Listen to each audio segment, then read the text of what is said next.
All right, well, let's get into the Less Wrong posts. That sounds good to me. Number 1, if you demand magic, magic won't help. I like this one. All right, next one. That's a good one. What Eliezer observes is that people really like magic because it doesn't exist. Where he points out that if there were actually dragons in our world, if you could go down to a zoo or even a distant mountain and meet a fire-breathing dragon, while nobody had ever actually seen a zebra, then our fantasy stories would contain zebras aplenty while dragons would be unexciting.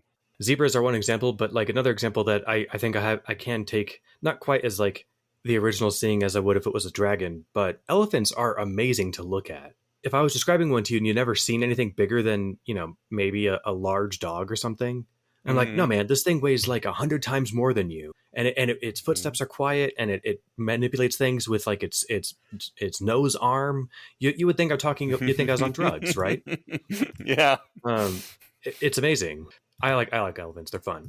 But he makes a good point that he talks about the literary genre of being isekai'd, like a very popular story called Worth the Candle. Hell yes. Interesting cultural note. This was written back in, I think, 2007, maybe 2008, where that word did not exist in the US yet.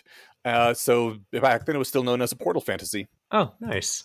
Yeah. And so he talks about portal fantasies here and does not use the word isekai. I was wondering why it wasn't there. Without spoiling anything with Worth the Candle, the protagonist is portaled into another world that has magic and stuff like all of us want in a good fantasy. And, shortly thereafter picks up magic and gets good at it and does all kinds of cool stuff. And like us, had a boring and uninteresting life on Earth and would have probably grown up to be boring and uninteresting if their life hadn't been interrupted this way. And the question is why? Like, what the hell? Yeah, Elliot just says that most readers of these novels see themselves in the protagonist's shoes, fantasizing about their own acquisition of sorcery, wishing for magic. And barring improbable demographics, most readers of these novels are not scientists. If they don't have the scientific attitude that nothing is mere, the capacity to be interested in merely real things, how will magic help them? If they actually had magic, it would be merely real. Because science is fucking amazing, and you can blow up mountains and make things run for centuries and solve cancer and do all sorts of things with it. It's true. You can make pants that stretch. It's a marvel of technology. So here's the thing, is I find this post and the sentiment compelling and beautiful, but I still find myself in real life unmotivated and generally uninterested. Maybe one reason for that is that magic is something that you can do, and it's not often that okay, yes, you get 30 mages together for 10 years and then you guys can blow up a mountain, right? It's no, once you just get strong enough, you can wave your hand and do it. Yeah. Science is more of a collaborative and long-term effort, and so maybe it has less immediate rewards, but that doesn't mean that you don't have to be a bona fide scientist to do cool things that are awesome. Yeah. Again, I'm loving the DIY home repair stuff that I've been doing, and it has its own kind of really cool reward. And then at the end of the day, it's oh, I did this. This works because of me. That's magic. And you are very motivated to do that kind of thing. Yeah. You are a home magician. The thing is especially after our conversation with Matt, it rekindled my spark of interest to just really understand deeply how LLMs work. And I'm still mustering the energy to actually learn. And it's why, if learning this let me throw fireballs, would I also be that sounds hard, forget it. Right? Right. I worry that maybe I would be. I think I would too, because at this point I'm what do I need to throw fireballs for? I can buy my groceries. I got a comfortable bed to sleep in. I don't need no fireball throwing. We'll leave that to the fireball cores. Plus, we don't have to throw fireballs because we can throw little bits of metal really, really fast. Right, yeah. So science already just handed us those tools. Yes. But the point is I like what he says here, that if you don't have the capacity to enjoy hang gliding, even though it is merely real, then as soon as dragons turn real, you're not going to be any more excited about dragons than you are about hang gliding. It's a good point. Hang gliding is actually pretty goddamn cool, and I have never done it. I don't know if I would, just because I have this thing about falling from height that I don't really enjoy, but there are other fun, risky activities or exhilarating activities that I do enjoy. Yeah. So I did a ropes course at Vibe Clips, Right. It was high up, it was windy, that was fun. Yeah, that was despite your fear of heights. You still went all the way up to the top. Yeah, it's not crippling. I think once I sort of got my most recent level of recursion kind of turned on in my brain, like I have fears and whatnot, but they're not, nothing paralyzes me. Like I used to be terrified of spiders, and I'm just like, oh, gross. Let's see what I can do about this. I think that's, I guess, how I handle heights now too. I don't know. Some people get like terrified of MRIs or whatever because they get claustrophobic and stuff, and it's just like I know it's safe. I've fallen asleep in Yeah. MRI machines before, even though the noise, because it's like it's warm and it's kind of like it's like super loud white noise. The occasional clanging and noise, banging, but It's very rhythmic. yeah. So I don't know. I think in my mind, it's like, oh yeah, I have this picture of myself that says I'm afraid of this, but I'm actually not. But I don't know how realistic that model of myself is. Well, his next point here is that a lot of people are like, I can't wait to get to the future where we can shoot lasers out of our eyes and do all sorts of cool things. And he points out, don't forget that this is the future relative to the Dark Ages. If you do make it to the future, what you find when you get there will be another now. If you don't have the basic capacity to enjoy being in a now, then no amount of passing time can help you. Yeah, like when I was a kid, because I am ancient, we did not have the source of all the world's knowledge in our pockets and the ability to contact anyone at any time and take video and pictures of anything around us. Like, these phone things in our pockets are absolutely amazing. And yet, kind of, nobody's constantly wowed by how awesome they are.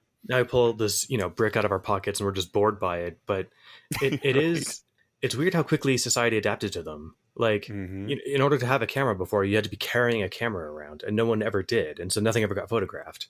In addition to just being, available all the time via phone or text or whatever, and all having the internet and stuff, it's just, I don't know.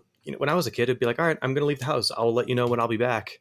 Or I'll be in touch by midday to let you know if I'll be home for dinner or something. And then I was just gone all day, and no one knew where I was, and I couldn't get in touch with anybody. The moment the phones became popular, that whole kind of existence just went away. And so he's right, relative to that, this is the future. It was fascinating when I went to England a couple years ago. I felt like I just had a little guardian god in my pocket, and anytime I needed anything or wasn't sure about something, I just consult with my god, and he was like, yep, go here and here, do this and this, and you're set. I was like, damn, that's amazing. And all I had to do was exchange a little bit of labor for this. And now we've got ChatGPT and Claude on our phones. Yeah, the gods are getting bigger. Its capacities, keep expanding. The sentiment here, I'll read this little poem because I read the last one. This is part of the distillation of how I find happiness in my own life as well. Oh, nice. So I'll let you take it away. I love these litanies, and we've got the litany of Tarski and the litany of, what was it, Gendlin? Yeah, which are really big. This one never got big, and I think it's underrated. We need to introduce this litany too. I think we need to find a more succinct title. That's true. The other ones are litany of single word. This could be the litany of now or something, Yeah, the litany of now actually sounds really good. That was a really good pick. All right, take it away. All right. The litany against being transported into an alternate universe. If I'm going to be happy anywhere, or achieve greatness anywhere, or learn true secrets anywhere, or save the world anywhere, or feel strongly anywhere, or help people anywhere, I may as well do it in reality. No better place. How fucking awesome is that? I love it. Well, shall we move on to the next post? To the beauty of settled science. The beauty of settled science is, God, the media thinks that only the cutting edge of science is worth reporting on, so by the time anything is solid science, it is no longer a breaking headline. Newsworthy science is often based on the thinnest of evidence and wrong half the time. If it were not on the utmost fringes of the scientific frontier, it would not be breaking news. And God, I remember back when I was listening to The Skeptic's Guide to the Universe, half of every episode was just science journalism is absolutely fucked. Don't read it and don't believe it because, oh my God, guys. And yeah, that's disappointing, but... And since then, we've learned that most of the other half is also fucked. Right. He says the journalism itself isn't great because even when it's accurate, the science itself is in dispute. It's not resolved yet. That's what makes it exciting. And he goes on to say that scientific controversies are problems that are so difficult that even people who've spent years mastering the field still can fool themselves. That's what makes for the heated arguments that attract all the media attention. It is a drag that, stuff is made of atoms never makes headlines, right? It's one of those boring things that you read in a book in school and is therefore part of the dull catalog of ordinary things. And it doesn't seem cool or interesting. for those like 2 weeks where people thought that that small group in Asia had made superconductors. That was like super exciting and making headlines in some circles and stuff. But only because it was like frontier, brand new, cool new stuff. And it's like, let's not just forget how cool electricity and internet already is and stuff. Like Yeah. we've already got all kinds of cool magic around us. There's a certain beauty to that. Yeah. He says modern science is built on discoveries, built on discoveries, built on discoveries, and so on, all the way back to people like Archimedes who discovered facts like why boats float that can make sense even if you don't know about other discoveries. A good place to start traveling that road is at the beginning.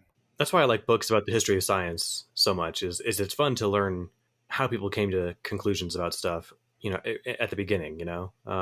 Yeah. There is something kind of dull just about learning about the current world model, but then you go back and you watch like the original Cosmos with Carl Sagan, and he talks about one hypothesis about what killed the dinosaurs was a meteor impact. And then if you see the version that came out after like 1988 or whatever, his wife, maybe it was in the 90s that there was like the addendum because I think he had died and his wife was on and said that when we did Cosmos originally, we weren't sure. Now there's more evidence that in the Yucatan Peninsula around this time, that's what happened. But we grew up just knowing, oh yeah, meteorite killed the dinosaurs. Yeah. And we forget that like our parents weren't taught that in school because it wasn't known yet. That's nuts. Isn't that crazy? Our grandparents thought that all the continents were fixed. Yeah, tectonic plates weren't a really accepted thing until like the 60s. Yeah. Yeah, it's nuts. So I think part of it too is just realizing how recent some of the knowledge is. Because it's like, oh, I've learned it since I was a kid. It must mean that everybody's always known it. It's like, no, even like the Bohr model of the atom only goes back to like the beginning of the 1800s.